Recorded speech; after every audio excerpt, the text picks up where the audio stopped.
അസ്സലാമു അലൈക്കും. ഞാൻ ഫൈസൽ ഇളയറ്റിൽ. പ്രിയമുള്ളവരെ, മാപ്പിളപ്പാട്ടുകളൊക്കെ നമ്മുടെ സോഷ്യൽ മീഡിയയുടെ കാലഘട്ടത്തിൽ പുതുതായി ഒരുപാടെണ്ണം പുറത്തിറങ്ങുന്നുണ്ട്.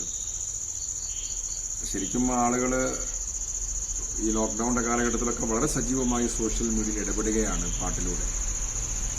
കേരളത്തിലെ അറിയപ്പെടുന്ന കലാകാരൻ, മാപ്പിളപ്പാട്ടിന് നമ്മളൊരു മുഖപുര ആവശ്യമില്ലാത്ത കലാകാരനാണ് CV കുട്ടിമാഷ്. അദ്ദേഹത്തിന്റെ സുൽത്താന ചെറുവാടി യൂട്യൂബ് ചാനൽ വഴി ഒരു പുതിയ പാട്ട് പിറക്കുകയാണ്.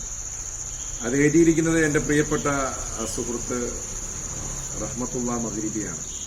മനോഹരമായി പാട്ട് എഴുതാൻ കഴിവുള്ള ആളാണ് അദ്ദേഹം. അദ്ദേഹത്തിന്റെ പല പാട്ടുകളും എനിക്ക് നേരത്തെ അറിയാം, നിങ്ങൾക്കും അറിയാം. അദ്ദേഹത്തിന്റെ രചനയിൽ CV മാഷിന്റെ മകൾ അമീന സുൽത്താനയാണ് പാടുന്നത്. ഇതിന്റെ വിഷയമെന്ന് പറഞ്ഞാൽ സാധാരണ നമ്മൾ പാട്ടിലൊക്കെ അധികം മാപ്പിളപ്പാട്ടുകൾ ചർച്ച ചെയ്തിട്ടില്ലാത്ത ഒരു പാട്ടാണ്, ഒരു വിഷയമാണ്. അത് ഉപ്പയെക്കുറിച്ചാണ്, ഉമ്മയെക്കുറിച്ചാണ്. ഉമ്മയെക്കുറിച്ചുണ്ട്. ഉപ്പയുടെ തണൽ, അതിന്റെ ഒരു സ്നേഹ സൗരഭ്യം, അതിനെക്കുറിച്ചൊക്കെ വിശദീകരിക്കുകയാണ് ഈ പാട്ട്. അതുകൊണ്ട് തന്നെ ഈ പാട്ട് ശ്രദ്ധിക്കും. മാതാപിതാക്കളുടെ സംരക്ഷണത്തെക്കുറിച്ചൊക്കെ പറയുന്നത് ബോധ്യപ്പെടുത്തേണ്ടത് പുതിയ കാലത്ത് അനിവാര്യമാണെന്ന് തോന്നുന്നു. ഈ പാട്ടിന് എല്ലാവിധ ആശംസകളും ഞാൻ നേരുന്നു. നമസ്കാരം.